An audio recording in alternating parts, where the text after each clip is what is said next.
ধারাবাহিক এই আলোচনাটির উদ্দেশ্য হলো হজ মৌসুম সমাগত, আর অবশ্যই একজন মুসলিমের আধ্যাত্মিক বৎসরের দুইটি উপলক্ষের মধ্যে হজ অন্যতম।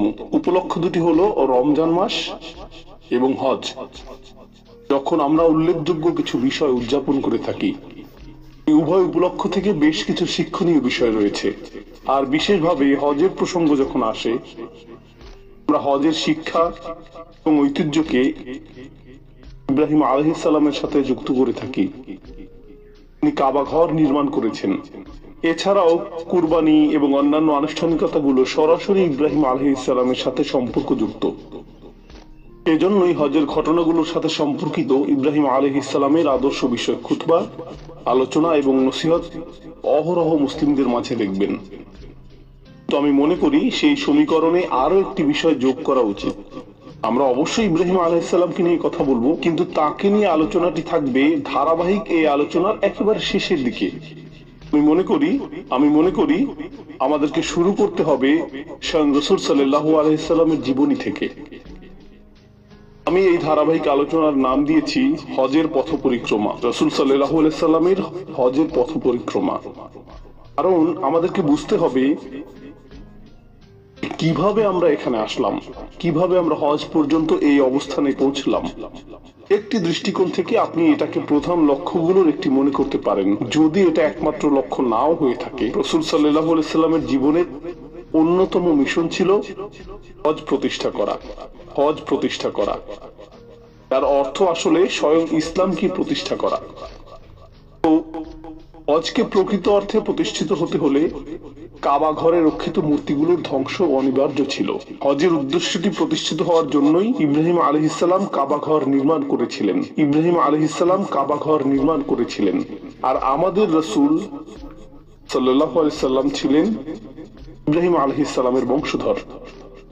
তিনি সেই দায়িত্ব সমাপ্ত করেছেন যা ইব্রাহিম আলাইহিস সালাম শুরু করেছিলেন হাজার হাজার বছর আগে, তাই না?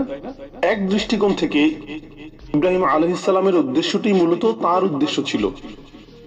কারণ ইব্রাহিম আলাইহিস সালাম একটি দোয়া করেছিলেন যে মানুষ যাতে পৃথিবীর সকল প্রান্ত থেকে এই ঘরে ছুটে আসে, মিন কুল্লি ফাজ্জিন আমিক, অর্থাৎ সকল বাগ এবং মোড় থেকে, প্রত্যেক রাস্তার প্রান্ত থেকে মানুষেরা এখানে আসবে। কিন্তু হাজার হাজার বছর ধরে সেটা ঘটেনি। ইব্রাহিম আলাইহিস সালাম সেই ঘরটি নির্মাণ করেছিলেন, আর এই ঘরটি কেবলমাত্র আল্লাহর উপাসনার জন্য নির্ধারিত ছিল না হাজার হাজার বছর ধরে, সম্ভবত 4000 বছরের বেশি সময় ধরে। প্রকৃতপক্ষে আপনি যদি রাসূল সাল্লাল্লাহু আলাইহি সাল্লামের সময়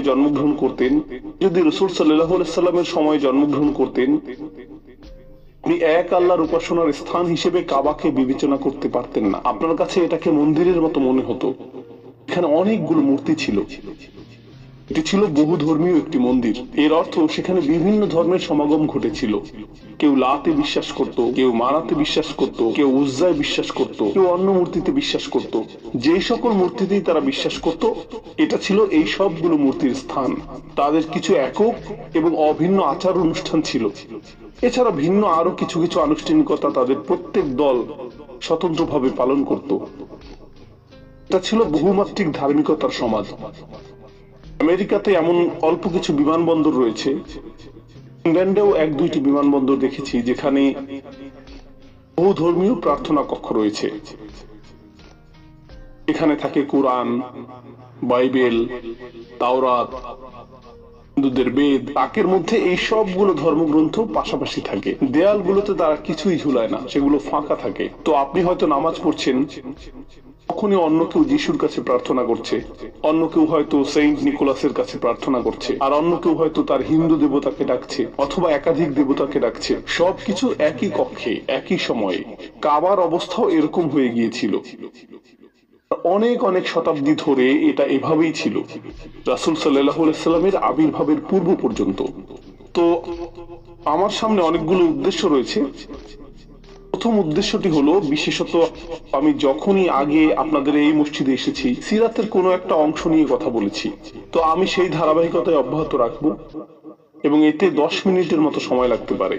কিন্তু আমি আসলে বিস্তারিত যে বিষয়ে কথা বলতে চাই তা হলো রাসূল সাল্লাল্লাহু আলাইহি সাল্লামের মিশনের শেষের ৩ থেকে ৫ বছর সময়কাল। আমরা এই অংশটিকে কাছ থেকে পর্যবেক্ষণ করব এবং নির্দিষ্ট একটি সূরাও লক্ষ্য করব যা সেই সময়ে রাসূল সাল্লাল্লাহু আলাইহি সাল্লামের উদ্দেশ্যের প্রতি গুরুত্ব আরোপ করেছে। সেই ইতিহাস পর্যবেক্ষণ করাটা আসলেই প্রয়োজনীয় অন্য একটি কারণে, যা আমি ৩০ মিনিট পরে ব্যাখ্যা করব।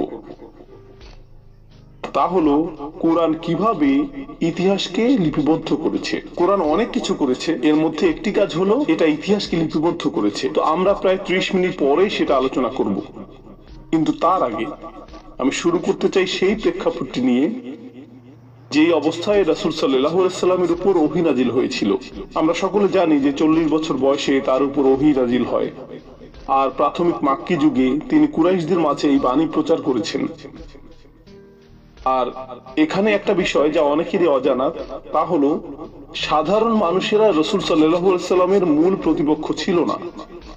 মধ্যবিত্ত এবং নিম্ন মধ্যবিত্ত শ্রেণী প্রতিপক্ষ ছিল না। রাসূল সাল্লাল্লাহু আলাইহি সাল্লামের প্রতিপক্ষ ছিল রাজনৈতিক শ্রেণী এবং উচ্চবিত্তের সামাজিক এবং অর্থনৈতিক শ্রেণী। সেই সময়কার বিলিয়নিয়ার, মাল্টিবিলিয়নিয়ার এবং রাজনীতিবিদরা ছিল রাসূল সাল্লাল্লাহু আলাইহি সাল্লামের মূল প্রতিপক্ষ। তো এমনকি মুসলিম হিসেবে ছোট থেকে আপনি কিছু নাম শুনেছেন, যেমন আবু লাহাব, আবু জেহেল, উতবা ইবনে রাবিয়া। আপনারা এই নামগুলো আগেও শুনেছেন। তাদের প্রত্যেকেই হয়তো ধনী শ্রেণীর অন্তর্ভুক্ত, অথবা রাজনৈতিক শ্রেণীর অন্তর্ভুক্ত, অথবা উভয় শ্রেণী একসাথে ছিল। এখানে অর্থ এবং ক্ষমতার মধ্যকার সম্পর্ক নিয়ে সংক্ষেপে কিছু কথা বলা জরুরি, কারণ তাদের কেউ কেউ ছিল ক্ষমতাসীন এবং কারো কারো প্রচুর সম্পদ ছিল। আর এই দুটি বিষয়, অর্থ এবং ক্ষমতা, সর্বদাই একে অপরকে সঙ্গ দিয়েছে, যদিও তারা সর্বদা একই হাতে থাকে না। কিছু কিছু ক্ষেত্রে তারা একই হাতে কক্ষিগত থাকে। উদাহরণস্বরূপ, আজকের পৃথিবীর কিছু কিছু দেশে রাজ পরিবার রয়েছে, বেশিরভাগ সম্পদ তাদের হাতে এবং সকল ক্ষমতা তাদের কাছে। তো রাজত্বের মধ্যে অর্থ এবং সম্পদ একীভূত হয়ে আছে। আবার পৃথিবীর অন্য অনেক স্থানে, যেমন আমরা যেসব দেশে বসবাস করছি, এখানে গণতন্ত্রের একটি ছদ্ম আবরণ রয়েছে। বাস্তবে শুধুমাত্র দুটি জিনিস এখানে ক্ষমতায় রয়েছে। এখানে সম্পদশালী মানুষ রয়েছে আর রাজনৈতিক প্রভাব সম্পন্ন মানুষ রয়েছে। বেশিরভাগ ক্ষেত্রেই সম্পদশালী ব্যক্তিরাই রাজনৈতিক ক্ষমতাধর ব্যক্তিদেরকে নিয়ন্ত্রণ করে থাকে, আর অন্য সকলেই এই ভান করে যে তারা আদর্শ গণতন্ত্রে বসবাস করছে। তো এটা ভনিতাপূর্ণ একটা সমাজ, কিন্তু বাস্তবে এই দুটি উপাদান গোটা ইতিহাস জুড়েই বর্তমান ছিল, আর তারা সব সময় থাকবে। এটাই সমাজে ক্ষমতার কাঠামো কার্যকর থাকার প্রকৃতি। কোনো জাতি শুধুমাত্র অন্যদের তুলনায় এই ব্যাপারে বেশি সৎ, এটাই মূল পার্থক্য, তাই না? এরকম দেখা যায় যে, উদাহরণস্বরূপ, ক্ষমতা শুধুমাত্র রাজনীতিবিদদের হাতেই থাকে না, ক্ষমতা সেনাবাহিনীর হাতেও থাকে। পৃথিবীতে এরকম অনেক দেশ রয়েছে। আপনি যদি এরকম দেশে বসবাস করেন, আপনি ইতিমধ্যে বিষয়টা জানেন, যেখানে নির্বাচন হয়, রাষ্ট্রপতি পরিবর্তন হয়, প্রধানমন্ত্রী পরিবর্তন হয়, দল পরিবর্তন হয়, কিন্তু সকলেই জানে যে সেনাবাহিনী মূলত দেশ চালায়। এটা সবাই জানে। আমরা সকলে ভান করছি যে ভোট হচ্ছে, নির্বাচন হচ্ছে, কিন্তু পেছন থেকে কেউ গলকাঠি নাড়ছে এবং বলছে তোমাদেরকে আমার কথা মতোই চলতে হবে, না হলে পরবর্তী নির্বাচনে তুমি কিন্তু আর থাকবে না, অথবা তোমার নামে কোনো অভিযোগ আনা হবে যার ফলে তুমি দৃশ্যপট থেকে হারিয়ে যাবে, তাই না? মূলত সম্পদশালীরাই ক্ষমতায় থাকে। এখন আর প্রসঙ্গক্রমে ক্যাথলিক চার্চ এবং রোমান সাম্রাজ্যের ক্ষেত্রেও একই রকম বিষয় কার্যকর ছিল। ক্যাথলিক চার্চের ক্ষেত্রে তৃতীয় আরেকটা মাত্রা যোগ হয়েছিল, যেটিও আমি আপনাদের সামনে উপস্থাপন করতে চাই।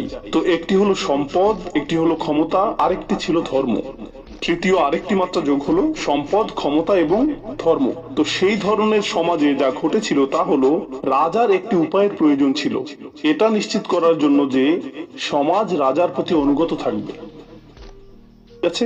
সমাজকে অবশ্যই রাজার প্রতি অনুগত থাকতে হবে। তো রাজারা সাধারণত যা করত তা হলো তারা একটি ধর্মযাজক গোষ্ঠী রাখত। যেমন ফেরাউনের ছিল জাদুকর এবং যাজক গোষ্ঠী, অথবা ইউসুফ আলাইহিস সালামের সময় রাজার স্বপ্নের ব্যাখ্যা দেওয়ার জন্য একজন লোক ছিল। স্মরণ করতে পারছেন? এরা ছিল আধ্যাত্মিক সাধক অথবা এ জাতীয় কিছু, সেই সময়ের মরমী সাধক, ধর্মীয় সম্প্রদায়, ধর্মগুরু। একইভাবে রোমান সাম্রাজ্যের ছিল ক্যাথলিক চার্চ। এখানে এই ধর্মীয় সম্প্রদায়টি বর্তমান ছিল, আর তাদের কাজ ছিল দুইটি। তাদের কাজ শুধুমাত্র মানুষকে ধর্ম শিক্ষা দেয়াই ছিল না, বরং ধর্ম শিক্ষা দেওয়ার মাধ্যমে তারা মূলত মানুষকে দুটি জিনিস শিখিয়েছে। প্রথমত দান করা, একে অপরকে দান করা না, দরিদ্রকে দান করাও না, বরং চার্চকে দান করা, এটা এক নম্বর। আর দ্বিতীয়ত রাজার জন্য প্রার্থনা করা অথবা রানীর জন্য প্রার্থনা করা, সৃষ্টিকর্তা রানীকে রক্ষা করুন। তাদের এই দুইটি কাজ ছিল। তারা মানুষের কাছ থেকে অর্থ সংগ্রহ করত তাদের পরকালে মুক্তির উদ্দেশ্যে, আর তারা এটা নিশ্চিত করত যে মানুষ যাতে রাজার অনুগত থাকে, কারণ সৃষ্টিকর্তার আশীর্বাদেই রাজা রাজত্ব পেয়েছেন। তো ধর্মের ভূমিকা ছিল মানুষ যাতে তাদের আকাঙ্ক্ষা অনুযায়ী আচরণ করে, এটাই আসলে ছিল এর ভূমিকা।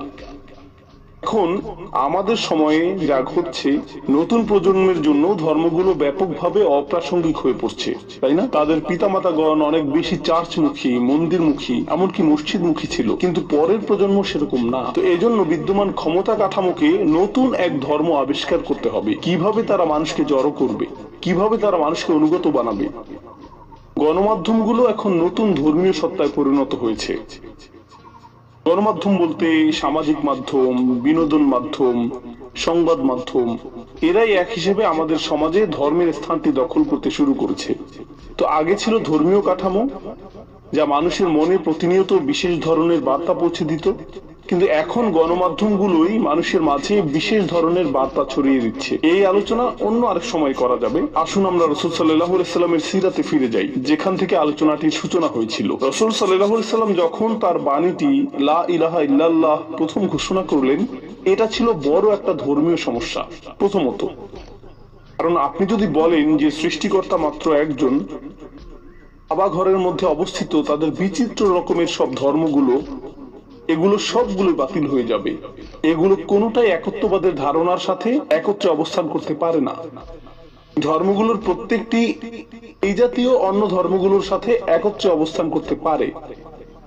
তোমার যা ইচ্ছা বিশ্বাস করতে পারো, তোমার যা ইচ্ছা বিশ্বাস করতে পারো, তোমার মূর্তিটা এখানে রাখতে পারো, তোমারটাও এখানে রাখতে পারো। কিন্তু রাসূল সাল্লাল্লাহু আলাইহি সাল্লাম এমন কিছু নিয়ে আসলেন যা মূর্তিকেই স্বীকার করে না। এটা সৃষ্টিকর্তার বিষয়ে কোনো ছাড় দেয় না। সৃষ্টিকর্তা শুধুমাত্র একজন, আর তিনি প্রথম থেকেই দাবি করেছেন যে এই ঘরটি কখনোই মন্দিরে পরিণত হওয়ার কথা ছিল না। এটা নির্মাণ করেছিলেন ইব্রাহিম আলাইহিস সালাম একমাত্র সৃষ্টিকর্তার উপাসনার জন্য।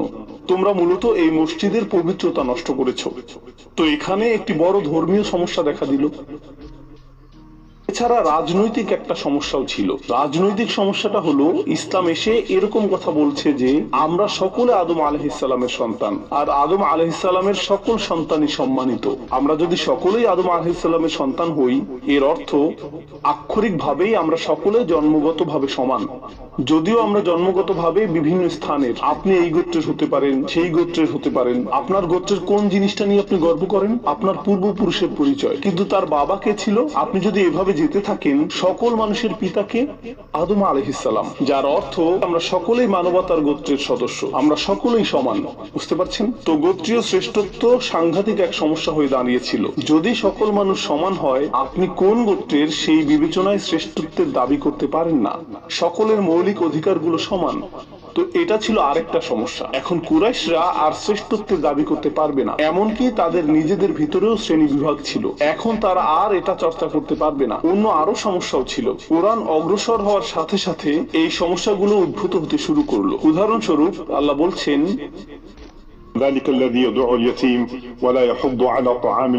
প্রাথমিক এই ওহী বলছে এমন ব্যক্তি সম্পর্কে যে এতিমকে ধাক্কা দেয় এবং দরিদ্রকে আহার করায় না। এখানে দরিদ্রকে উদ্দেশ্য করে বলা হচ্ছে না, এখানে বলা হচ্ছে ধনীদের উদ্দেশ্যে। এখানে সেই ধনীদের উদ্দেশ্যে বলা হচ্ছে যারা এতিমদেরকে ধাক্কা দেয়, যারা সমাজের দরিদ্র শ্রেণীকে বঞ্চিত করে, যারা ব্যবসায় মানুষকে প্রতারিত করে। আল মুতাফফিফিন।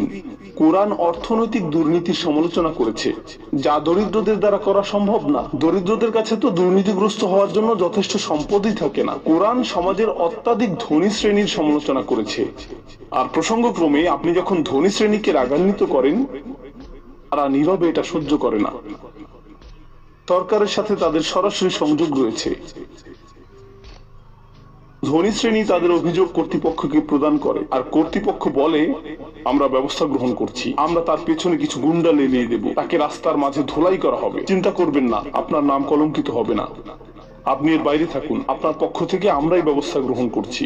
এটা হলো পরোক্ষ উপায়ে কাজ সমাধা করার একটি উপায়। তো অর্থ, ধর্ম, ক্ষমতা এগুলো একটি অপরটির সাথে জড়িত। কুরআন আসলো এবং এটা এই সবগুলোকেই ছিন্ন ভিন্ন করা শুরু করলো। এমন কিছু বিষয় রয়েছে যা ঐতিহাসিক প্রেক্ষাপট থেকে আপনাকে উপলব্ধি করতে হবে, আর তা হলো কুরাইশরা কিছুদিন আগেই আমুল ফিল নামক একটি ঘটনা প্রত্যক্ষ করেছে। হস্তি বাহিনীর বিখ্যাত সেই ঘটনাটি। এর কারণ মক্কা নগরী আব্রাহার জন্য সমস্যার কারণ হয়ে দাঁড়ালো। ইয়েমেন থেকে আব্রাহা কেন মক্কা নগরীতে সমস্যা দেখতে পেল? কারণ কাবা ছিল একটি ধর্মীয় কেন্দ্র। তো অত্র এলাকার সকল গোত্র যখন তাদের ধর্মীয় শ্রদ্ধা প্রদর্শন করতে চাইতো, তখন তারা কোথায় যেত? তারা কাবা ঘরে যেত। আর এই কারণেই কাবা ধর্মীয় পর্যটনেরও কেন্দ্রবিন্দুতে পরিণত হয়েছিল। এটাকে ধর্মীয় পর্যটন হিসেবেই উল্লেখ করলাম। তো প্রচুর মানুষ সেখানে আসতো, অবস্থান করত, উপাসনা করত। এর ফলে মক্কার আপ্যায়ন শিল্প, হোটেল শিল্প এগুলো সমৃদ্ধ হচ্ছিল। মক্কাবাসী বেশ ভালো অর্থ উপার্জন করছিল চারপাশ থেকেই মানুষ আসার কারণে। আর আব্রাহা কাউকে তার শহরে আনতে পারছে না, কারণ কাবা ছিল ধর্মীয় কেন্দ্র। আর এখানে আরেকটা কারণ ছিল, আর তা হলো যেহেতু এটা ছিল ধর্মীয় কেন্দ্র, সকল বাণিজ্য কাফেলা কাবার পথ ধরে মক্কা হয়েই চলাচল করত। তো তারা ইয়েমেনে কেনাবেচা করত, এরপর মক্কা হয়েই চলাচল করত। যে পণ্য তারা ইয়েমেনে ক্রয় করত সেগুলো সিরিয়ায় বিক্রি করত, তারপর তারা সিরিয়া থেকে আবার ক্রয় করত। প্রসঙ্গক্রমে সিরিয়া আবার ইউরোপের সাথে সম্পর্কযুক্ত ছিল, সেখানে ইউরোপীয় পণ্যও পাওয়া যেত। তারা এই পণ্য কিন্তু মক্কার রাস্তা ধরে ইয়েমেনে যেত এবং ইয়েমেন থেকে শুরু করে গোটা আফ্রিকায় সেই পণ্য বিক্রি করত। তো আফ্রিকা ইউরোপের বাণিজ্য এই পথেই পরিচালিত হতো, যার কেন্দ্র ছিল মক্কা। আর এর পেছনে একমাত্র কারণ ছিল এটা যে সকল মূর্তিগুলো সেখানে ছিল, এটাই একমাত্র কারণ। তো যখন ইসলাম আসলো, কোরআন আসলো এবং রাসূল সাল্লাল্লাহু আলাইহি সাল্লাম বললেন আল্লাহ ছাড়া উপাসনার যোগ্য আর কোনো সৃষ্টিকর্তা নেই, এটা শুধু ধর্মীয় সমস্যাই ছিল না, অর্থনৈতিক ভাবেও এটা ছিল সমস্যাজনক। আবার রাজনৈতিক ভাবেও এটা সমস্যাজনক ছিল, কারণ আমরা যদি সকল মূর্তিগুলো ধ্বংস করে দেই, এই অঞ্চলের সকল গোত্রগুলো আমাদের শত্রুতে পরিণত হবে। তারা সকলে আমাদের ঘৃণা করবে, কারণ আমরা তাদের মূর্তিগুলোকে আক্রমণ করেছি। তখন আমরা আমাদের চিরাচরিত বাণিজ্য পথে আর চলাচল করতে পারবো না, এটা আর পারবো না। তখন আমাদের অর্থনীতির এই রাজপথটি বিলীন হয়ে যাবে, কেউ আর এই ঘরে আসবে না। ফলে পর্যটনের অর্থ আসাও বন্ধ হয়ে যাবে, আমরা তো রাতারাতি দেউলিয়া হয়ে যাব, আর মানুষও আমাদের হত্যা করবে। এই জন্য তাদেরকে এটা রক্ষা করতে হবে। এখন আব্রাহা তার নিজের কেন্দ্রের দ্বারা কাবাকে প্রতিস্থাপন করতে চেয়েছিল। আমরা জানি হস্তি বাহিনীর সাথে কি ঘটেছিল এবং সেই অঞ্চলটির মাঝে এর কি প্রভাব পড়েছিল। আরবের সকল গোত্রের মাঝে এই বিশ্বাস তৈরি হলো যে কুরাইশরা অনুগ্রহপ্রাপ্ত মানুষ, কুরাইশরা পবিত্র মানুষ এবং কাবা ঘরটি পবিত্র। অর্থাৎ কুরাইশ হলো কাবার যথাযোগ্য তত্ত্বাবধায়ক। সেজন্যই তাদেরকে ক্ষমতায় রাখতে হবে। তাদের এই ক্ষমতা বরং আরো বেশি বৈধতা পেয়ে গেল হস্তি বাহিনীর এই অলৌকিক ঘটনার মাধ্যমে। এমনকি হস্তি বাহিনীও এই লোকদের কিছু করতে পারেনি। অতএব আমাদেরকেও সতর্ক হতে হবে। তো সকলেই কুরাইশদেরকে তাদের মতো ছেড়ে দিয়েছিল রাসূল সাল্লাল্লাহু আলাইহি সাল্লামের আবির্ভাবের সময় পর্যন্ত। যখন এই আদর্শিক সংঘাতের সূচনা হলো, অবশেষে এটা এমন অবস্থায় উপনীত হয় সেখানে রাসূল সাল্লাল্লাহু আলাইহি সাল্লাম প্রায় হত্যার শিকার হয়েছিলেন এবং তাকে নির্বাসিত করা হয়েছিল, তাকে তায়েফে চলে যেতে হয়েছিল। এমনকি তারও আগে তাকে শিয়াবে আবু তালিবে নির্বাসিত করা হয়েছিল। আর যখন তার জীবনের উপর চূড়ান্ত আঘাতের পরিকল্পনা হলো, তখন তাকে গোপনে মদিনায় হিজরত করতে হয়েছিল, যেখানে কিছু মুসলিম আগেই হিজরত করে চলে গিয়েছিলেন না। তো এখন রাসূল সাল্লাল্লাহু আলাইহি সাল্লাম মদিনায় রয়েছেন, আর প্রথম বছরের মধ্যেই কুরাইশরা বুঝতে পারলো যে এটা বৃহত্তর সমস্যা তৈরি করবে, কারণ আমরা এই সমস্যাটিকে আটকাতে পারিনি। এখন সে যেহেতু মদিনায় রয়েছে, সে হয়তো স্বাচ্ছন্দ্যে তার কার্য পরিচালনা করতে পারবে, অন্য গোত্রগুলো হয়তো মুসলিম হওয়া শুরু করবে।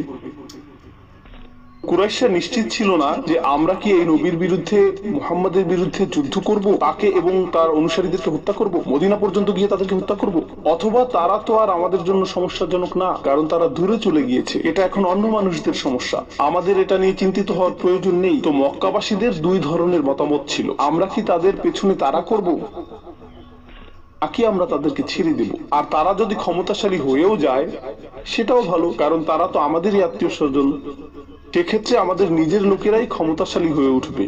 তো তখনকার সময়ের মক্কার দুই রাজনৈতিক দলের মাঝে এই বিতর্ক চলছিল।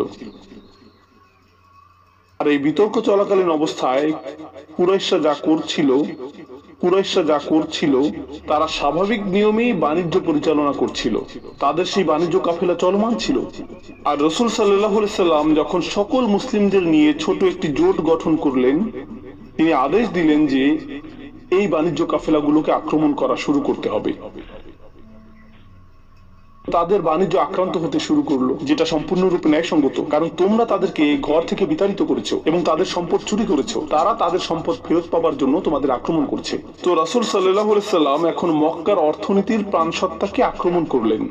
এখনকার সময়ে এটা অনেকটা গ্যাস পাইপলাইন অথবা তেল পাইপলাইন অথবা নৌ বাণিজ্য পথ দখলে নেওয়ার মতো। কেউ নৌ বাণিজ্য পথ বন্ধ করে কিছু জাহাজ আটকে দিল অথবা গ্যাস পাইপলাইন বন্ধ করে দিল। এরপর কি ঘটে? F-16 যুদ্ধ বিমান উড়িয়ে দেওয়া হয়, ড্রোন হামলা শুরু হয়, তাই না?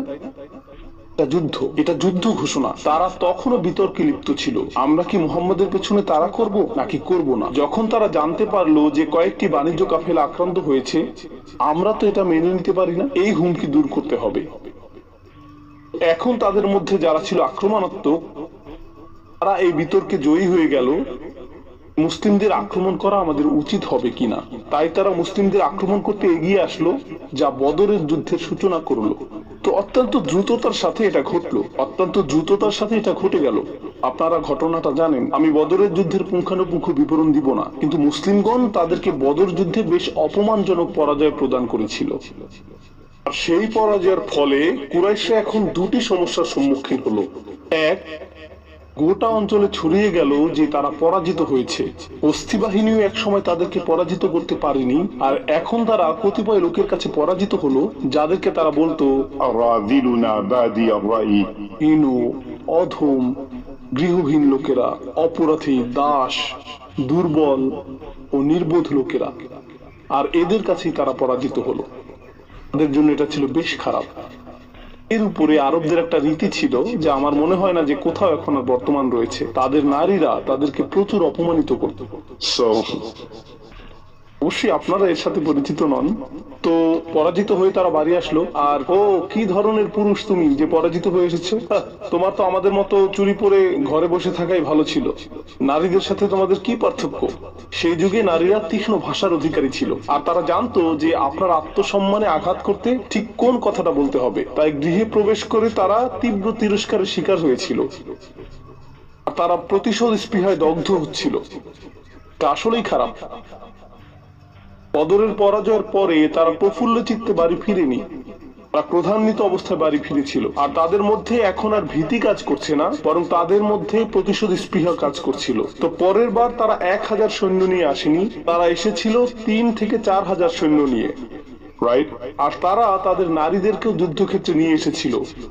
উহুদের যুদ্ধে তারা তাদের নারীদেরকে নিয়ে এসেছিল, কারণ তারা মনে করেছিল আমরা যদি ভীত হয়ে পড়ি এবং পালিয়ে যাবার চেষ্টা করি, পেছন থেকে নারীরা আমাদের তিরস্কার করবে, কিভাবে তোমরা পালাতে পারছো, না? আর যদি তারা পালিয়েও যায়, নারীরা তো অত দ্রুত পালাতে পারবে না। মুসলিমগণ তখন তাদের নারীদেরকে গ্রহণ করবেন, যা তাদের পুরুষত্বকে প্রশ্নবিদ্ধ করবে। প্রকৃত পুরুষ মানুষ হিসেবে আমরা ভীত নই, আমরা আমাদের নারীদেরকে সাথে নিয়ে আসবো। তো তারা তাদের নারীদেরকে নিয়ে আসলো, যারা পেছন থেকে নাচ গান করে উৎসাহ যোগাচ্ছিল। এটাই উহুদে তাদের সেনাবাহিনী, যারা আক্রমণ করতে এসেছিল।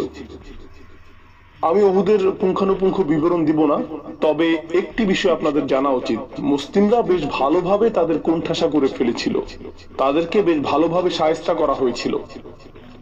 খেলায় দুর্বল প্রতিপক্ষ যেভাবে ধরাশায়ী হয়, যুদ্ধের ময়দানেও তাদের অবস্থা ঠিক সেরকম হয়ে গিয়েছিল।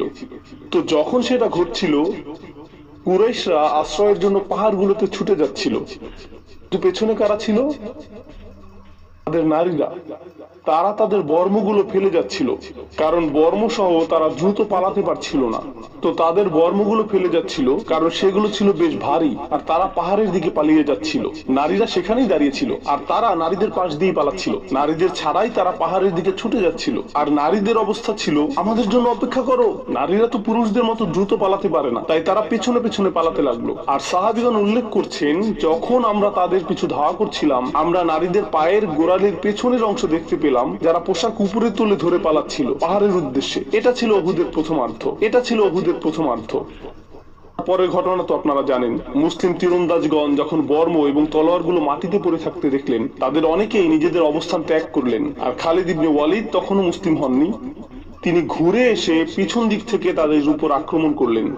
আর সেই অবস্থায় রাসূল সাল্লাল্লাহু আলাইহি সাল্লাম প্রায় নিহত হওয়ার উপক্রম হয়েছিলেন। তার মুখমণ্ডলের 3টি স্থানে আঘাতপ্রাপ্ত হয়েছিলেন। তিনি জ্ঞান হারিয়ে ফেলেছিলেন। সেদিন তার জীবনের উপর একাধিক আঘাত এসেছিল। আর এটা ছিল কুরাইশদের জন্য তথাকথিত প্রথম বিজয়। এটা ছিল তথাকথিত বিজয়। আর যুদ্ধের পরে তারা আজে বাজে অনেক কথা বলেছিল। লানা আল-উজ্জা ওয়া লা উজ্জা লাকুম। আমাদের উজ্জা দেবী রয়েছে। প্রসঙ্গক্রমে উজ্জা শব্দটি আল আযু এর স্ত্রীবাচক শব্দ, যা এসেছে আজিজ থেকে। আল্লাহর নাম হলো আল আজিজ। আল আযু হলো যার শক্তি সবচেয়ে বেশি। আল উজ্জা অর্থ সেই কল্পিত দেবী যার শক্তি সবচেয়ে বেশি। লানা আল-উজ্জা ওয়া লা উজ্জা লাকুম। আর আল্লাহ কোরআনে একটি আয়াতের দ্বারা এর জবাব দিয়েছিলেন। ذلك بأن الله مولى الذين آمنوا وأن الكافرين لا مولى لهم। আল্লাহ ঈমানদারদের মাওলা, আর কাফিরদের কোনো মাওলা নেই। যাই হোক, এরপর তারা চলে গেল। সেদিন তারা হামজা রাদিয়াল্লাহু তাআলা আনহুর দেহ বিকৃত করেছিল। 70 জন অত্যন্ত গুরুত্বপূর্ণ সাহাবীকে হত্যা করা হয়েছিল। আপনাকে এখানে মূল বিষয়টি বুঝতে হবে। এদিকে আমরা আলোচনাকে নিয়ে যেতে চাই।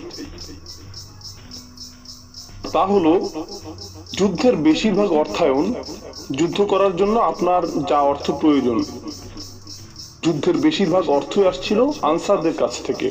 আনসার কারা তা তো আপনারা জানেন। সাহায্যকারী মদিনার স্থানীয় সাহাবীগণ। মক্কাবাসী মুহাজিরগণ এক প্রকার খালি হাতে এসেছিলেন। তারা তো সম্পদ নিয়ে আসেননি। বেশিরভাগ অর্থ এবং বেশিরভাগ লোকবল এসেছিল আনসারদের কাছ থেকে। উহুদে যখন আনসারদের মধ্য থেকে বেশ বড় সংখ্যক সাহাবী শহীদ হলেন, নিহত হওয়া প্রত্যেক ব্যক্তি ছিলেন কোনো না কোনো পরিবারের প্রধান। আর প্রত্যেক পরিবারের প্রধানই ছিলেন তার পরিবারের জন্য আয়ের প্রধান উৎস। এবং আয়ের প্রধান উৎস সেই মুহাজিরদের জন্য যাদেরকে তারা আশ্রয় দিয়েছিলেন। তো উপার্জনকারী এবং অর্থ সংস্থানকারী 70 জন মানুষ হঠাৎ করেই মারা গেলেন। আর পরিত্যক্ত বর্ম এবং তরবারিগুলো যা তারা রেখে গিয়েছিলেন, প্রতিটি বর্ম এবং প্রতিটি তরবারির মূল্য ছিল এ যুগে আপনার জন্য একটি বাড়ি ক্রয় করার মতো। অন্য কথায়, আপনার আজীবনের সঞ্চয় একটি বর্মের জন্য ব্যয়িত হতো। আপনার আজীবনের সঞ্চয় কয়েকটি তরবারির জন্য ব্যয়িত হতো। তো কুরাইশরা যখন মুসলিমদের বর্ম এবং তরবারিগুলো নিয়ে গেল, মুসলিমগণ ব্যাপক পরিমাণে সম্পদ হারালেন এবং তারা তাদের অর্থ সংস্থানকারীদের হারালেন একই সাথে। এটা ইতিমধ্যেই ছিল দারিদ্র পীড়িত একটি সমাজ। ويؤثرون على أنفسهم ولو كان بهم خصاصة। কোরআন আমাদেরকে বলছে যে আনসারগণ, মদিনার স্থানীয় সাহাবীগণ, তারা মুহাজিরদেরকে নিজেদের উপরেও প্রাধান্য দিচ্ছিলেন, যদিও তারা নিজেরাই অনাহারে থাকতেন। উপরন্তু এখন অর্থ সংস্থান বন্ধ হয়ে গেল। মুসলিমদের অবস্থা এখন আরো শোচনীয় হয়ে পড়ল। তারা গভীরভাবে আঘাতপ্রাপ্ত। من بعد ما أصابهم القرح। আল্লাহ এভাবে বর্ণনা করেছেন, এমনকি গভীর আঘাত যখন তাদেরকে আহত করলো। আরবিতে করহ হলো যখন একটি তীর আপনার চামড়া ভেদ করে হাড়ের মধ্যে প্রবেশ করে, মাংস ভেদ করে হাড়ে প্রবেশ করে, এটাকেই বলা হয় কর। যে কোনো জখমকে সাধারণভাবে বলা হয় জার অথবা জুর, কিন্তু গভীর জখম যা হাড় ভেদ করে তাকে বলা হয় কর। আল্লাহ কর শব্দটি ব্যবহার করেছেন উহুদে যা ঘটেছিল তা বর্ণনা করার জন্য। তো এটা ঘটেছিল উহুদে। এখন মুসলিমগণ আহত। যেহেতু মুসলিমগণ আহত হলেন, কুরাইশরা ফিরে গেল। তারা ভালো বোধ করছে, কিন্তু তারা নিজেদের নির্বুদ্ধিতা উপলব্ধি করলো। তারা বলল, আরে ভাই, আমাদের তো উচিত ছিল তাদেরকে শেষ করে দেয়া। মুসলিমরা শক্তিহীন হয়ে পড়েছিল, ইসলামকে আমরা একেবারে নিঃশেষ করে দিতে পারতাম। জানি না তখন কি হয়েছিল আমাদের। তারা কিন্তু শেষে আতঙ্কিত হয়ে পড়েছিল, দ্রুত প্রস্থান করছিল। কিন্তু এখন তারা প্রশ্ন করতে শুরু করলো, আরে ভাই, আমরা এই সমস্যাটাকে সমূলে শেষ করে দিতে পারতাম। আমরা একা তাদের বিরুদ্ধে যুদ্ধ করব না। কারণ মক্কার প্রেক্ষাপট বিবেচনায়, কুরাইশদের দৃষ্টিকোণ বিবেচনায় তারা ছিল সৌভাগ্যবান। তা উহুদেও পরাজয়ের দ্বার প্রান্তে ছিল। মুসলিমগণ শুধুমাত্র কৌশলগত একটি ভুল করেছিলেন, অন্যথায় এই যুদ্ধেও কাফেররা পরাজিত হয়েছিল। পুনরায় তারা একা রাসূল সাল্লাল্লাহু আলাইহি সাল্লামের মুখোমুখি হবার ঝুঁকি নিবে না। তো তারা কি করলো?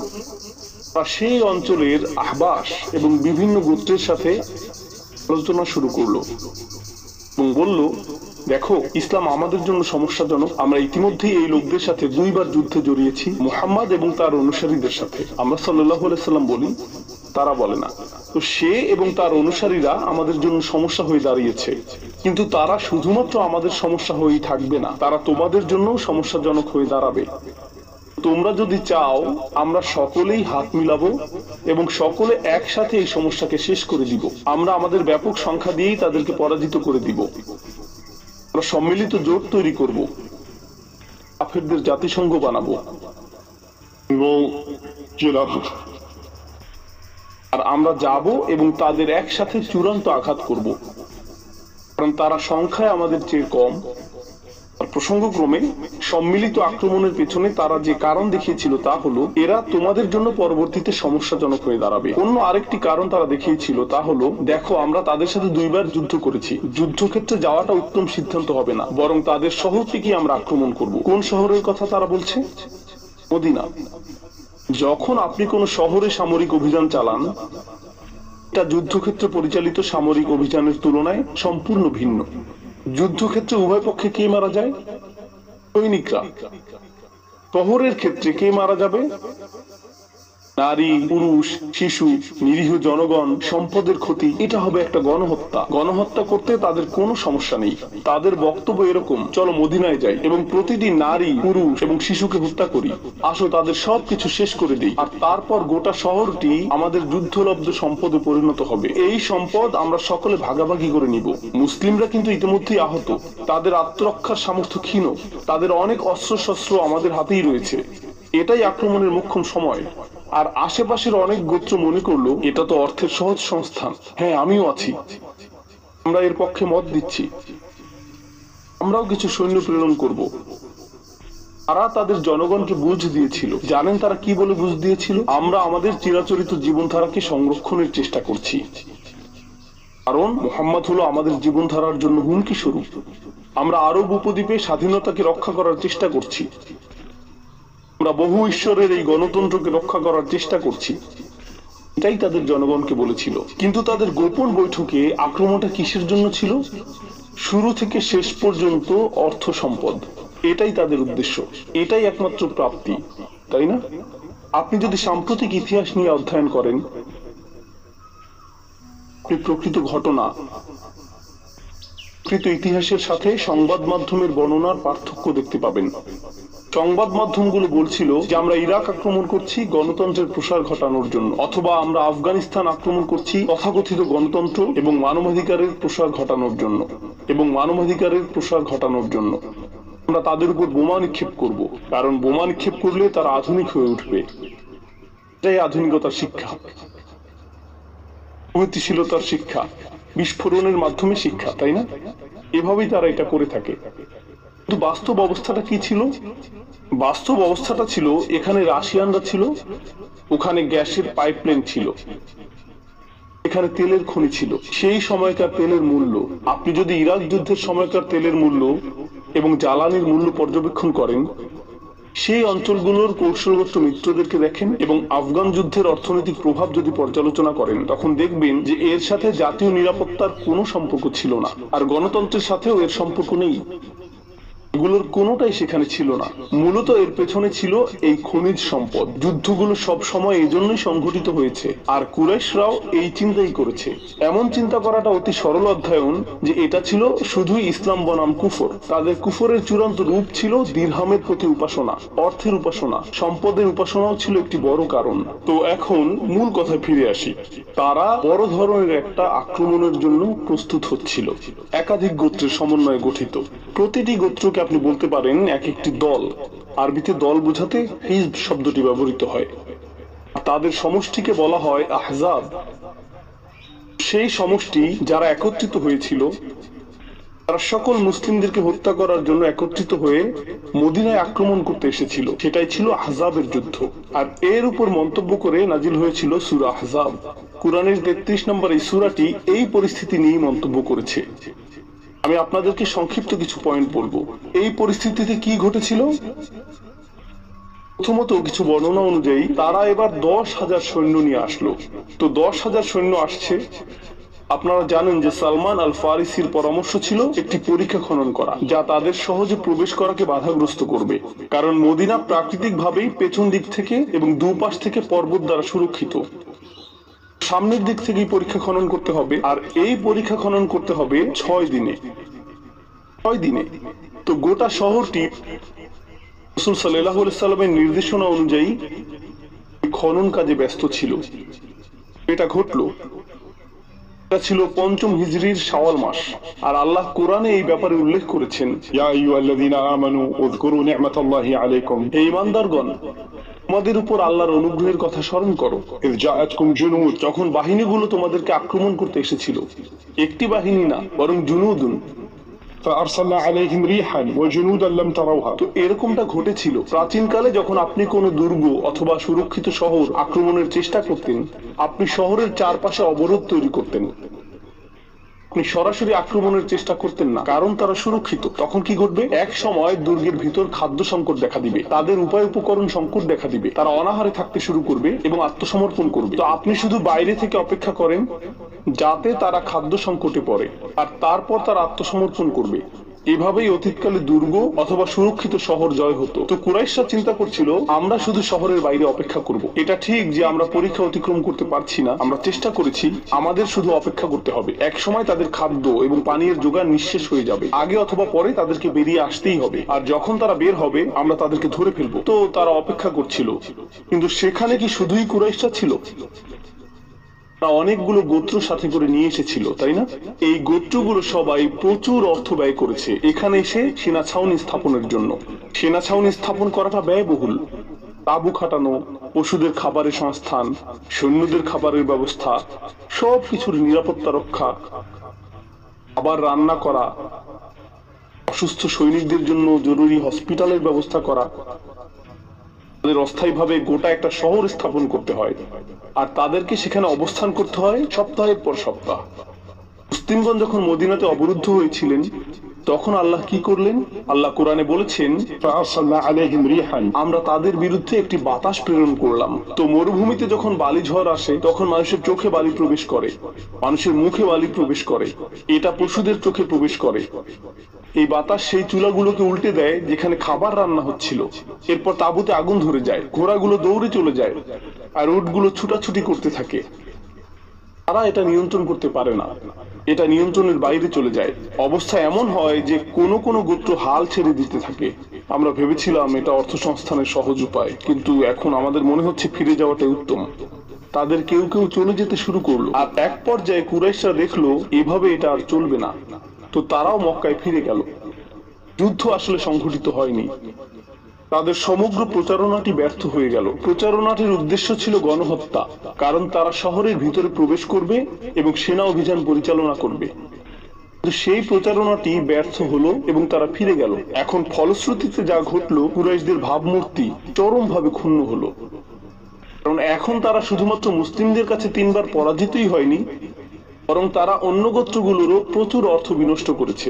তোমাদের কথা সেখানে যেতে সম্মত হয়েছিলাম, কারণ এটা হবে অর্থ উপার্জনের সহজ পন্থা। সহজ পন্থা। আমরা মরুভূমিতে গিয়ে অবস্থান করলাম, কয়েক সপ্তাহ ধরে নিজেদেরকে কাবাবে পরিণত করলাম, আর এরপর ফিরে আসলাম। তোমরা আমাদের এতগুলো অর্থ নষ্ট করেছো। তোমাদের যদি আবারও কোনো অনুরোধ থাকে, তখন অন্য কারোর সাথে কথা বলবে, আমরা আর কথা বলতে চাই না। এখন তারা বিশ্বাসযোগ্যতা হারালো, তারা আস্থা হারালো এমন মানুষদের কাছে যারা তাদেরকে ক্ষমতাধর এবং সম্মানিত কুরাইশ হিসেবে বিবেচনা করত।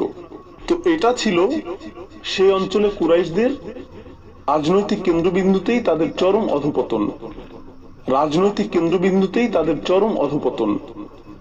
এখন এইসব কিছু বলার পরে আমাদেরকে পরবর্তী ধাপে যেতে হবে, আর মূলত এটাই আপনাদের সাথে আমি আলোচনা করতে চেয়েছি। এতক্ষণ আমি যা বললাম তা ছিল ইতিহাসের গুরুত্বপূর্ণ এই ঘটনাগুলো উল্লেখের মাধ্যমে প্রেক্ষাপট তৈরি করা, যেটা সূরা ফাত অধ্যয়নের জন্য পথ উন্মোচিত করবে ইনশাআল্লাহ। সূরা ফাতের কিছু অংশ আমরা পরবর্তী পর্বে আলোচনা করব ইনশাআল্লাহ। খন্দকের যুদ্ধের 1 বছর এবং কয়েক মাস পরে রাসূল সাল্লাল্লাহু আলাইহি সাল্লাম একটি স্বপ্ন দেখলেন। তিনি স্বপ্নে দেখলেন যে তিনি উমরা করছেন এবং এই উদ্দেশ্যে তিনি মাথা মুন্ডন করছেন। তিনি এই স্বপ্নের কথা সাহাবীদেরকে বললেন। এটা বললেন যে আমি এই স্বপ্নটা দেখেছি, আমরা উমরা করতে যাব। আর সমস্যা হলো আপনাকে উমরা করতে মক্কায় যেতে হবে। আর মক্কার অধিবাসীরা 1 বছরের কিছু বেশি সময় আগে, প্রায় 14-15 মাস আগে তারা আপনার দোরগোড়ায় এসেছিল। আপনার শহরের প্রত্যেক নারী, পুরুষ এবং শিশুর রক্ত ঝরানোর প্রতিজ্ঞা নিয়ে তারা গণহত্যার জন্য উন্মাদ হয়ে গিয়েছিল। আর এখন আপনি একটি স্বপ্ন দেখলেন যে আপনি সেখানে যাবেন এবং উমরা সম্পন্ন করবেন। আরবদের জন্য কোমরে তরবারি রাখা ছিল পোশাক পরিধানের মতো। তরবারি ছাড়া তারা নিজেদেরকে উলঙ্গ মনে করত। তারা এটাকে অস্ত্র হিসেবেই বিবেচনা করত না। এটা অনেকটা এরকম, আপনি যখন আমেরিকার ড্যালাস শহর থেকে বের হয়ে কিছুটা প্রত্যন্ত এলাকায় যাবেন, সেখানে আপনার এই ধারণা করা উচিত না যে কাউকে অস্ত্রহীন অবস্থায় দেখবেন। আমি কয়েকবার এরকম এলাকায় গাড়ি চালিয়ে গিয়েছি, আর সেখানকার পেট্রোল পাম্প গুলোতে বেশ মজা পেয়েছিলাম সাইনবোর্ড গুলো দেখে। সেখানে লেখা ছিল, আমরা পুলিশে খবর দিই না, আর পাশেই একটা পিস্তলের ছবি। সেই সময়ে আরবরা এরকম ছিল, তারা সব সময় তরবারি সাথে রাখতো। কিন্তু যখন আপনি যুদ্ধ করতে যান, আপনি বর্ম, তরবারি, তীর, ধনুক, বর্ষা নিয়ে যান, আপনি সামর্থ্য অনুযায়ী সবকিছু নিয়ে যান। কিন্তু আপনি যখন হজ করতে যান, তখন শুধু আত্মরক্ষার জন্য হালকা অস্ত্র বহন করেন, এর বেশি কিছু না। মিকাত অতিক্রম করার পর আপনি ইহরাম পরিধান করেন, তো আপনি মূলত অরক্ষিত। আর আপনি সাথে করে শত শত কুরবানির পশু নিয়ে যান। প্রকৃতপক্ষে গ্রন্থগুলোতে উল্লেখ রয়েছে 1400 মুসলিম এই সফরে রাসূল সাল্লাল্লাহু আলাইহি সাল্লামের সঙ্গ দিতে সম্মত হয়েছিলেন। এ কথা জানা সত্ত্বেও যে তারা যেখানে যাচ্ছেন সেই মানুষগুলো তাদের প্রত্যেককেই মৃত দেখতে চায়। এই কাফেররা পরোয়া করে না যে কে নিরীহ আর কে নিরীহ না, তারা এর কোনো পরোয়া করে না। তো রাসূল সাল্লাল্লাহু আলাইহি সাল্লাম এই স্বপ্নটি দেখলেন, সাহাবীগণও যাত্রার জন্য প্রস্তুত, কারণ রাসূল যদি কোনো স্বপ্ন দেখেন এটাও ওহীরই অংশ, এটা ওহী। তো তারা সকলে সম্মত হলেন। এখন মুনাফিকরা যারা মদিনারই অধিবাসী, তারা এই স্বপ্নের কথা শুনে খুশি হয়ে গেল। অত্যন্ত খুশি হয়ে গেল, কারণ তারা ভাবছিল, ও মক্কাবাসী তোমাদের হত্যা করতে এখানে এসেছিল, কিন্তু তারা তা করতে পারেনি। এখন তোমরা নিহত হওয়ার জন্য নিজেরাই সেখানে যাচ্ছ, এটা অসাধারণ। কারণ তারা মনে করত মদিনায় ইসলাম তাদের জন্য সমস্যা। তারা মনে করত ইসলাম মদিনায় আসার আগেই তাদের জীবন ভালো ছিল। তো রাসূল সাল্লাল্লাহু আলাইহি সাল্লামকে যদি হত্যা করা হয়, মুনাফিকরা এতে খুবই খুশি হবে। তো তারা আসলে খুশি হলো যখন রাসূল সাল্লাল্লাহু আলাইহি সাল্লাম বললেন তারা উমরা করতে যাবেন। তারা বলল, হ্যাঁ, হজ বরকতময় হোক, আপনাদের জন্য দোয়া করছি। সূরা ফাতহে আমরা এই বিষয়ে মন্তব্য দেখতে পাবো।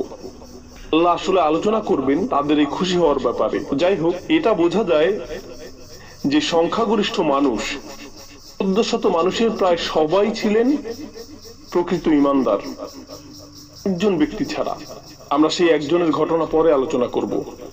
এখন তারা সকলে রওনা দেওয়ার সিদ্ধান্ত নিলেন। তো তারা মিকাতুল মদিনা জুল হুলাইফাতে গিয়ে পৌঁছলেন, যেখানে রাসূল সাল্লাল্লাহু আলাইহি ওয়াসাল্লাম পশুগুলোকে জড়ো করলেন। এখন এই পশুগুলোকে হজের জন্য বিশেষভাবে চিহ্নিত করা হলো। এখন বিষয়টা আনুষ্ঠানিকভাবে জানা গেল। প্রসঙ্গক্রমে কুরাইশরা 3 বার যুদ্ধে গিয়েছে, কিন্তু যুদ্ধ শুধুমাত্র লড়াই এবং সংঘাতই না, গোয়েন্দা তথ্য সংগ্রহ যুদ্ধের গুরুত্বপূর্ণ অংশ। আপনি যদি 1400 মানুষকে চালিত করেন, আপনি এতগুলো পশু প্রস্তুত করেছেন, এরপর আপনি মদিনা ত্যাগ করছেন, এটা কুরাইশদের জন্য কি বার্তা দিবে? এটা বার্তা দিবে যে তারা আসছে এবং তারা আমাদের দিকে আসছে। তো কুরাইশরা নিশ্চিত করতে চাইলো যে মুসলিমরা যাতে মক্কায় পৌঁছতেই না পারে। তারা এটা নিশ্চিত করতে চাইলো যাতে মুসলিমরা মক্কায় পৌঁছতে না পারে। এটা কেন গুরুত্বপূর্ণ? এটা গুরুত্বপূর্ণ কারণ মুসলিমরা যদি মক্কায় পৌঁছতে পারে, মক্কা হলো পবিত্র ভূমি, শুধুমাত্র ইসলামী মানদণ্ডেই না, বরং কুরাইশদের মানদণ্ডেও। কুরাইশদের জন্য মক্কায় একে অপরকে হত্যা করা বৈধ ছিল না। এটা কুরাইশদের মর্যাদা প্রদানকারী বিষয়গুলোর একটি, যেই সেখানে প্রবেশ করবে সে নিরাপদ।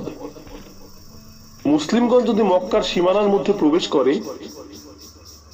তাহলে তারা তাদেরকে হত্যা করতে পারবে না।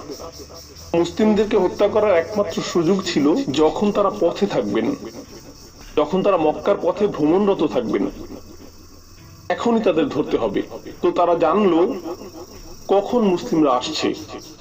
রাসূল সাল্লাল্লাহু আলাইহি সাল্লাম মুসাব বিন সুফিয়ান আল খুজাইকে গুপ্তচর হিসেবে পাঠালেন। আমাদের দিক থেকেও একজনকে পাঠানো হলো কুরাইশরা কি করছে তা গোপনে দেখে আসার জন্য। আর তিনি ফিরে আসলেন এবং বললেন যে তারা আসলে যুদ্ধের প্রস্তুতি নিচ্ছে। তো তারপরেও রাসূল সাল্লাল্লাহু আলাইহি সাল্লাম সরাসরি মক্কার পথেই রওনা দিলেন। তিনি উসফান নামক স্থানে পৌঁছলেন, যেটা ছিল যাত্রা বিরতির স্থান। তিনি সেখানে পৌঁছলেন, আর মুসলিম গুপ্তচর যিনি গোয়েন্দা তথ্য সংগ্রহ করছিলেন তিনি তড়িঘড়ি ফিরে আসলেন। তিনি বললেন, إن قريشا جمعوا لك جموعا কুরাইশরা সম্ভাব্য সকলকেই জড়ো করেছে, প্রস্তুত। وقد جمعوا لك الأحابيش অর্থাৎ তারা আশেপাশের এলাকা থেকে এমন কিছু গোত্র জড়ো করেছে যারা গুপ্ত হত্যার জন্য বিখ্যাত।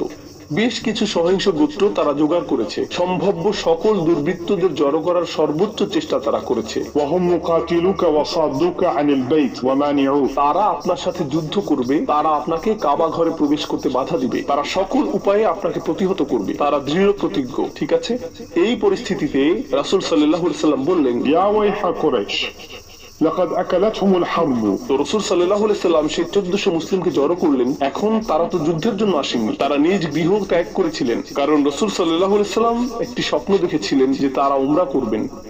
রাসূল সাল্লাল্লাহু আলাইহি সাল্লাম সমবেত সাহাবীদের উদ্দেশ্যে কথা বলছেন, আর তিনি বললেন, কুরাইশদের এমন কি সমস্যা হয়েছে? মনে হচ্ছে যেন যুদ্ধ তাদেরকে গিলে ফেলেছে। ماذا عليهم لو خلوا بيني وبين سائر العرب কেন তারা আমাকে বাকি আরবদের মাঝে ছেড়ে দিচ্ছে না? আমি তো এখন আর তাদের চেহারার সামনেও নেই, আমি তো এখন আর তাদেরকে বিরক্তও করছি না। কেন তারা আমার সাথে বিরোধ করতে চাইছে? فإنهم أصابوني كان الذي أرادوه وإن أظهرني الله عليهم دخلوا في الإسلام وافرين وإن لم يفعلوا قاتلوا وبهم قوة তিনি বলছেন, যদি বাকি আরবরা আমাকে পরাজিত করে তাহলে তো তাদের আকাঙ্ক্ষাই পূরণ হবে, আর যদি আল্লাহ অন্যদের বিপরীতে আমাকে বিজয়ী করেন তখন তো কুরাইশরা যুদ্ধ ছাড়াই সহজে ইসলামে প্রবেশ করতে পারবে। কেন তারা যুদ্ধের প্রতি এত আগ্রহী?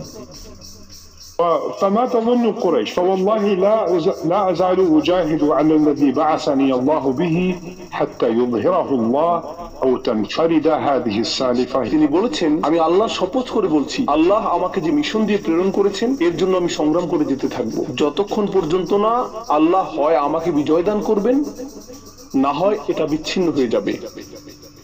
تنفرد هذه السالفة এটাই রাসূল সাল্লাল্লাহু আলাইহি সাল্লাম বলেছিলেন। তিনি মূলত তার সাহাবীদের উদ্দেশ্যে এই ঘোষণা প্রদান করছেন যে যদিও আমি বলেছিলাম যে তোমরা উমরা পালন করতেই যাচ্ছ, কিন্তু তোমাদের নেতা হিসাবে আমি এখন জীবন দিতে প্রস্তুত।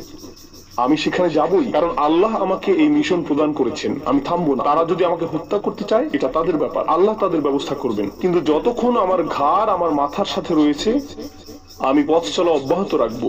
এটাই নেতা হিসাবে তিনি তাদেরকে বললেন। সাহাবীদেরকে এই বাণীটি কি বার্তা দিল? شيروا أيها الناس علي তারপর তিনি তাদেরকে বললেন, তোমরা আমাকে বলো, আমি তোমাদের কাছে শুনতে চাই। أترون أن أميل إلى عيالهم وذراري هؤلاء الذين يريدون أن يصدون عن البيت মক্কার আশেপাশে তাদের প্রতিবেশী কিছু গোত্র ছিল যাদেরকে কুরাইশরা পাঠাচ্ছিল মুসলিমদের আক্রমণ করার জন্য। এটা অনেকটা এরকম, মাঝখানে প্রধান একটি শহর থাকে আর এর বাইরে চারপাশেও ছোট ছোট শহর থাকে। তো ছোট ছোট এই শহরগুলোর অধিবাসীরাই এসে আক্রমণ করবে। রাসূল সাল্লাল্লাহু আলাইহি সাল্লাম বলছেন, তোমাদের কি অভিমত? আমরা কি ছোট এই শহরগুলো আক্রমণ করব? কারণ তারা আমাদেরকে আক্রমণ করতে আসছে, তাই আমরা প্রতিরক্ষার স্বার্থে তাদেরকে প্রথমে আক্রমণ করতে পারি। এভাবে আমরা কুরাইশদের সহায়তা পাওয়ার উৎসগুলোকে শেষ করে দিতে পারবো। তখন কুরাইশরা একা হয়ে পড়বে। আমরা কি এটা করতে পারি?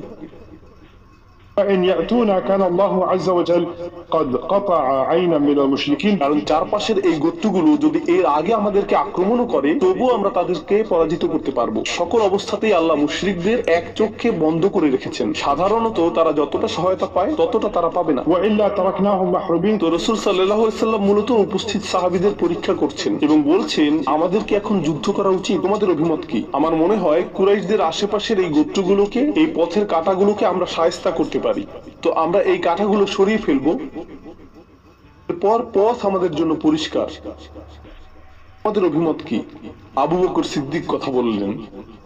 তিনি আসলে বুঝতে পারছিলেন যে রাসূল সাল্লাল্লাহু আলাইহি সাল্লাম উপস্থিত মানুষগুলোর মনোভাব পরীক্ষা করছেন।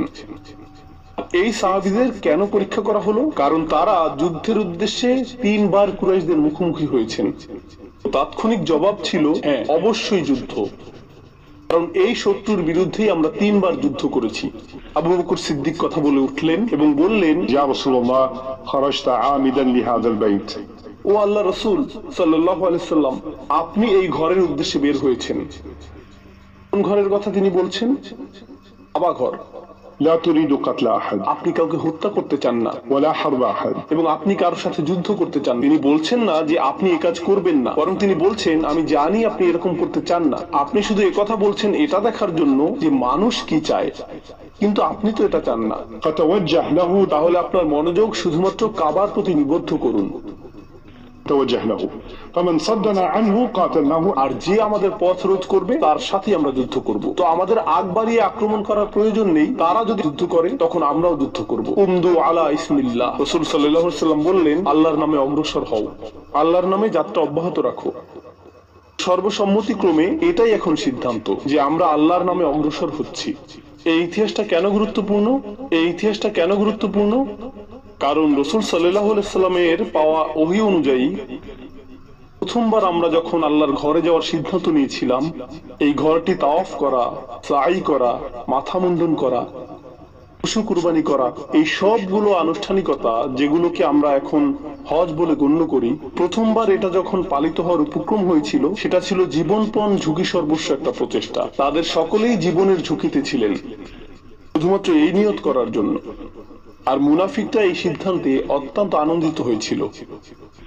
কুরাইশরা ওই সিদ্ধান্তের পর তাদের তরবারিতে ধার দিচ্ছিল। وسلك رسول الله صلى الله عليه وسلم طريقا وعروة عبر ثنية المرار وهي مهبط الحديبية আর তিনি বললেন আমাদেরকে বিকল্প একটি পথ গ্রহণ করতে হবে। তিনি বললেন আমাদেরকে বিকল্প একটি পথ গ্রহণ করতে হবে, কারণ তারা আমাদেরকে বাধাগ্রস্ত করবে, তখন যুদ্ধ অপরিহার্য হয়ে পড়বে। প্রসঙ্গক্রমে শত্রু সেনাবাহিনীর নেতৃত্বে কে ছিলেন? মুসলিমদের গুপ্তচর সংবাদ দিয়েছিল যে তিনি ছিলেন খালিদ ইবনে ওয়ালিদ, যিনি আমাদেরকে ব্যাপক ক্ষতিগ্রস্ত করেছেন। কখন? উহুদের যুদ্ধে। একমাত্র কে খন্দক পাড়ি দিতে সক্ষম হয়েছিলেন? আপনারা জানেন সেই পরীক্ষা কুরাইশরা পাড়ি দিতে পারেনি। একমাত্র যার নেতৃত্বে কিছু সংখ্যক লোক পরীক্ষাটি পাড়ি দিয়ে মুসলিমদেরকে আক্রমণ করেছিল তিনি ছিলেন খালিদ বিন ওয়ালিদ। তো তিনি তাদের সবচেয়ে সফল সেনাপতি। হয়তো তিনি অথবা তার এক গুপ্তচর মুসলিমদেরকে আসফানে দেখেছিলেন, আর তারা দেখেছিলেন যে মুসলিমগণ তাদের সাথে হালকা অস্ত্র তাদের তরবারিগুলো পাশে রেখে জোহরের নামাজ আদায় করছেন। চমৎকার একটা বুদ্ধি পাওয়া গেল, যখন তারা নামাজ পড়ে সেটাই তাদের সকলকে হত্যা করার একটা উত্তম সময়। কতবার তারা নামাজ পড়ে? মনে হয় তাদের পরবর্তী নামাজ হলো আসর। আসর নামক তাদের আরেকটা নামাজ রয়েছে, এটা ছিল জোহরের সময়। জোহরের সুযোগটা হাতছাড়া করেছি, কিন্তু আসরের সময় তাদের সকলকে হত্যা করব। তো তিনি প্রস্তুত হচ্ছেন, আর আল্লাহ রাসূল সাল্লাল্লাহু আলাইহি সাল্লামের কাছে সালাতুল খৌফ নামক নামাজের একটি পদ্ধতি নাজিল করলেন, যার অর্থ ভীতিকর সময়ের নামাজ। জোহর এবং আসরের মাঝের সময়ে সালাতুল খৌফের ওহী নাজিল হলো। এই নামাজের নিয়মটা কি? তাদের মধ্যে কিছু সৈন্য রাসূল সাল্লাল্লাহু আলাইহি সাল্লামের পেছনে নামাজ পড়বেন, যখন অন্যরা পাহারা দিবেন। অর্ধেক নামাজে তারা নামাজ শেষ করবেন, আর বাকিরা এসে বাকি অর্ধেক নামাজ শেষ করবেন। এটা এই সময়ে নাজিল হলো। তিনি আসরের সময় এসে বললেন, এটা তো দেখতে আগের নামাজটার মতো না, কি ঘটনা? তারা এখন প্রস্তুত। ভাবলেন আমার কৌশল পরিবর্তন করতে হবে, আমাদেরকে নিজেদের কৌশল নিয়ে পুনরায় চিন্তা করতে হবে। তো তিনি নতুন কৌশল প্রণয়ন করতে মক্কায় ফিরে গেলেন। তিনি সেখানে ফিরে আসার আগেই নবীজি সে স্থান ত্যাগ করেছিলেন। তিনি হুদাইবিয়া নামক স্থানের অভিমুখে যাত্রা করলেন। হুদাইবিয়াতে পৌঁছার জন্য আপনাকে তীক্ষ্ণ প্রস্তরময় পথ অতিক্রম করতে হবে। আপনারা হয়তো মরুভূমিতে এরকম তীক্ষ্ণ প্রস্তরময় অঞ্চলে গিয়ে থাকবেন। আপনি যদি উমরা করতে মক্কা গিয়ে থাকেন অথবা মক্কা ও মদিনার মাঝখানে গাড়িতে ভ্রমণ করেন, আপনি কিছুটা দূরে পাথর দেখতে পাবেন, আর সেগুলোর বেশিরভাগই সমতল এবং মসৃণ পাথর। কিন্তু এমন কিছু স্থান রয়েছে, যেমন নিউ মেক্সিকোতে আমি কিছু স্থান দেখেছি, ক্যালিফোর্নিয়াতেও কিছু স্থান রয়েছে যেখানে এমন পাথর রয়েছে যা খুবই ধারালো। এর উপরে আপনি পা রাখতে পারবেন না, আপনার পা কেটে যাবে। রাইট? সেখানে উভয় পাশে এই ধরনের বড় পাথর ছিল।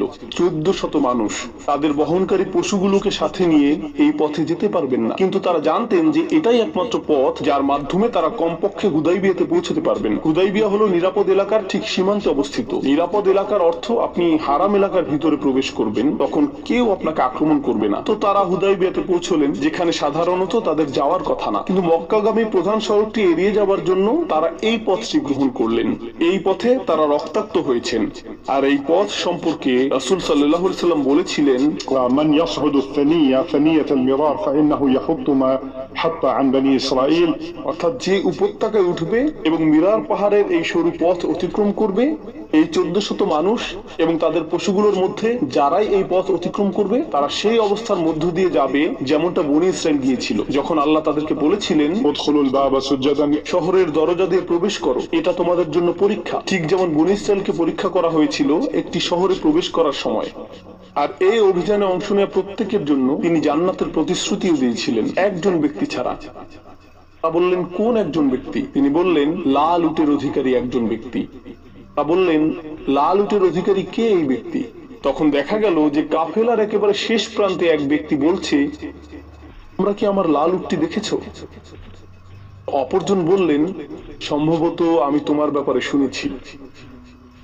আমি নিশ্চিত যে রাসূল সাল্লাল্লাহু আলাইহি সাল্লামের কাছে গিয়ে তোমার উচিত তোমার জন্য দোয়া করতে বলা। আর সে বলল, তোমার সঙ্গীর দোয়াতে আমার কোনো আগ্রহ নেই, আমি শুধুই আমার উট নিয়ে চিন্তিত। আর এটাই প্রদর্শন করছে যে সে আন্তরিকতা সহকারে সেখানে যায়নি, সেই ছিল সেখানকার একমাত্র মুনাফিক। আর রাসূল সাল্লাল্লাহু আলাইহি সাল্লামকে তার ব্যাপারে ওহী প্রদান করা হয়েছিল। এটা এই ইঙ্গিত প্রদান করে যে এই অভিযানের বাকি সকলেই ছিলেন প্রকৃত ঈমানদার, যেটা সূরা ফাতহেও নিশ্চিত করা হয়েছে। এই সূরাটি নাজিল হয়েছিল সম্পূর্ণ এই অভিযানটির শেষে। তো এখন তারা যাচ্ছেন, তারা ভ্রমণ করছেন।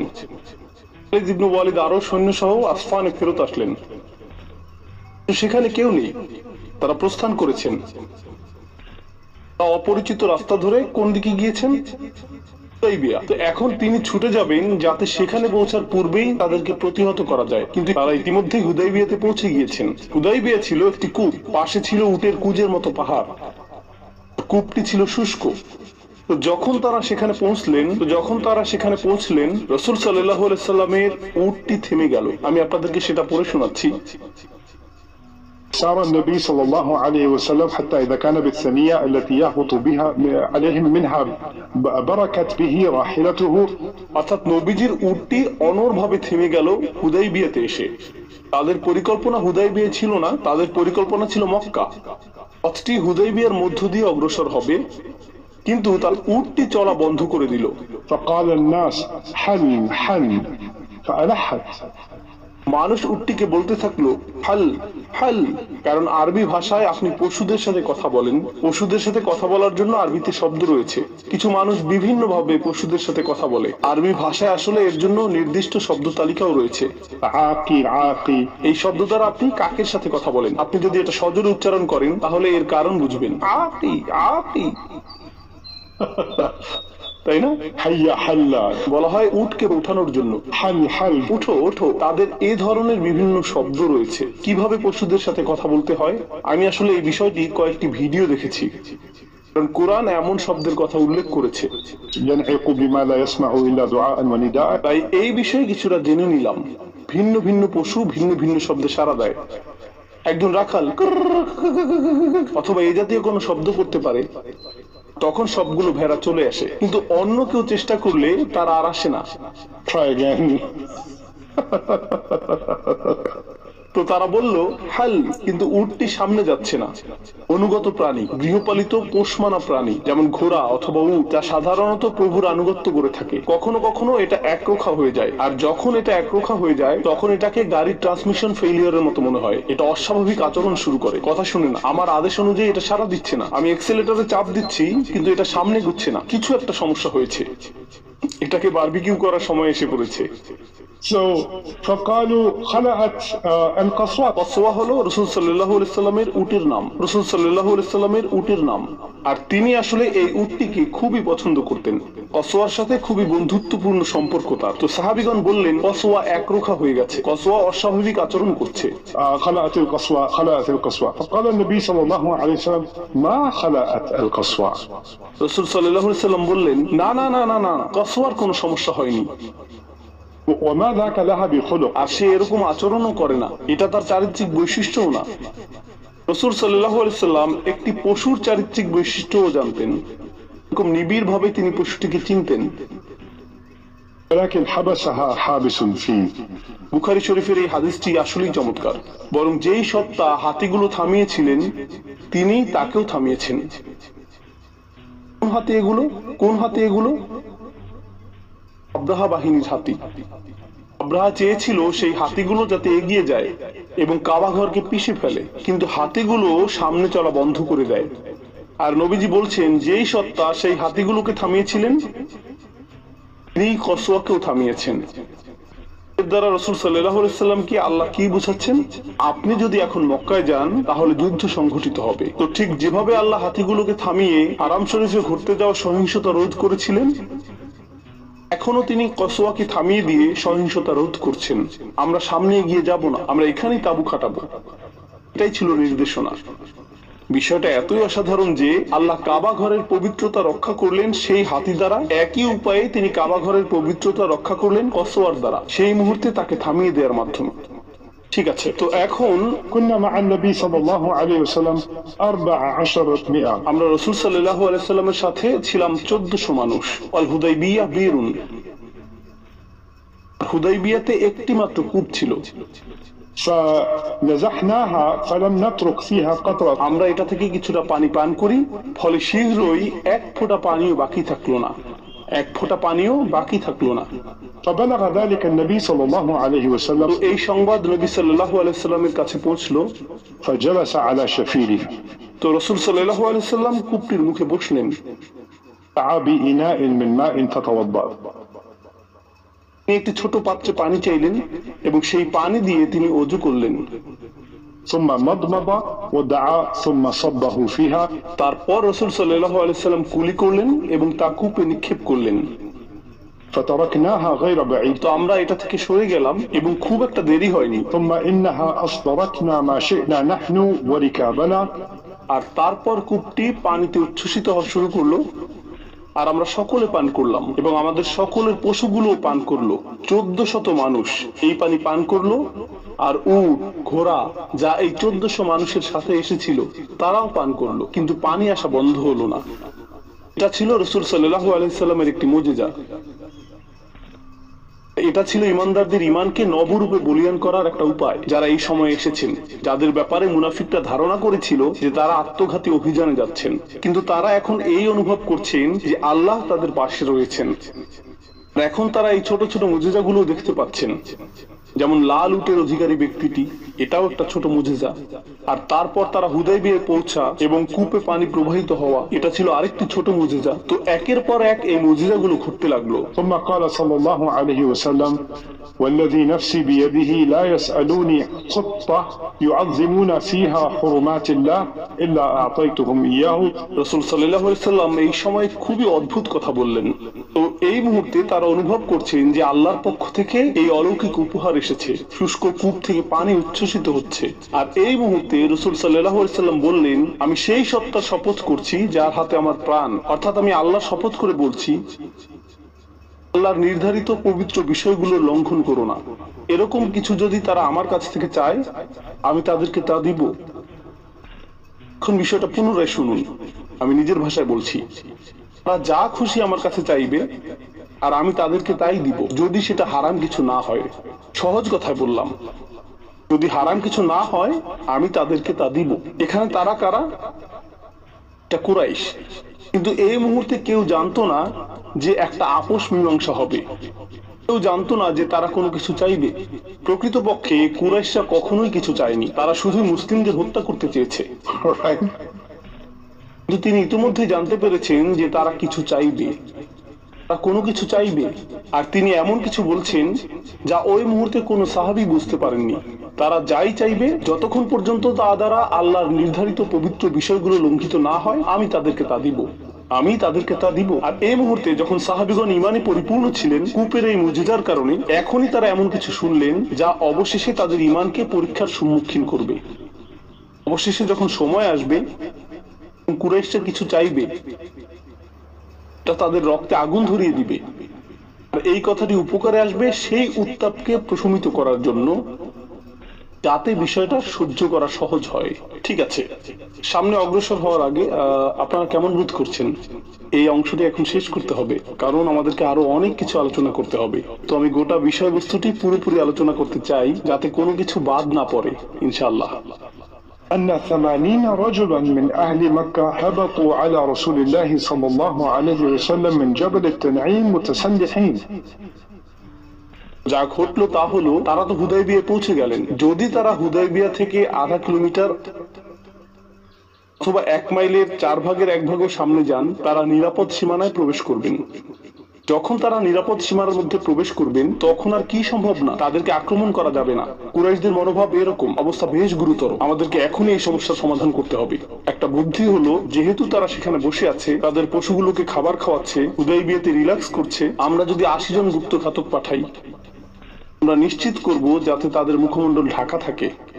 তারা সেখানে গিয়ে কয়েকজন মুসলিমকে হত্যা করবে এবং কিছুটা বিশৃঙ্খলা এবং সমস্যা তৈরি করবে। তখন পশুগুলো ছড়িয়ে পড়বে এবং এই লোকগুলো ছড়িয়ে পড়বে, আর আমরা তাদেরকে ছত্রভঙ্গ করে দেব। 1400 মানুষকে হত্যার জন্য 80 জন যথেষ্ট না, কিন্তু বিশৃঙ্খলা সৃষ্টি করার জন্য এটা যথেষ্ট। বেসামরিক একটি পরিবেশে যখন বিস্ফোরণ, গোলাগুলি অথবা সহিংসতা ঘটে, তখন সকলে পালাতে শুরু করে, তাই না? এখানে কুরাইশরাও সেই একই ধরনের বিশৃঙ্খলা তৈরি করার চেষ্টা করছে। আর একটি পরিকল্পনা এটাও ছিল যে ভাগ্য যদি সহায় হয়, তাহলে আমরা তাদের নবীকেও হত্যা করতে পারবো। সুতরাং এই দৃষ্টিতে এটা রাসূল সাল্লাল্লাহু আলাইহি সাল্লামের বিরুদ্ধে গুপ্ত হত্যার প্রচেষ্টাও ছিল। তো এই মুখোশ পরিহিত 80 জন মানুষ তানাইম পাহাড় থেকে আকস্মিক হুদায়বিয়াতে নেমে আসে, আর তারা যত বেশি সম্ভব সাহাবীদের হত্যা করার চেষ্টা করলো। يريدون غيرة النبي عليه الصلاة والسلام وأصحابه، তারা নবীজি এবং তার সাহাবীদের মধ্যে উত্তেজনা তৈরি করতে চেষ্টা করলো। فأخذهم سلما فاستحياهم.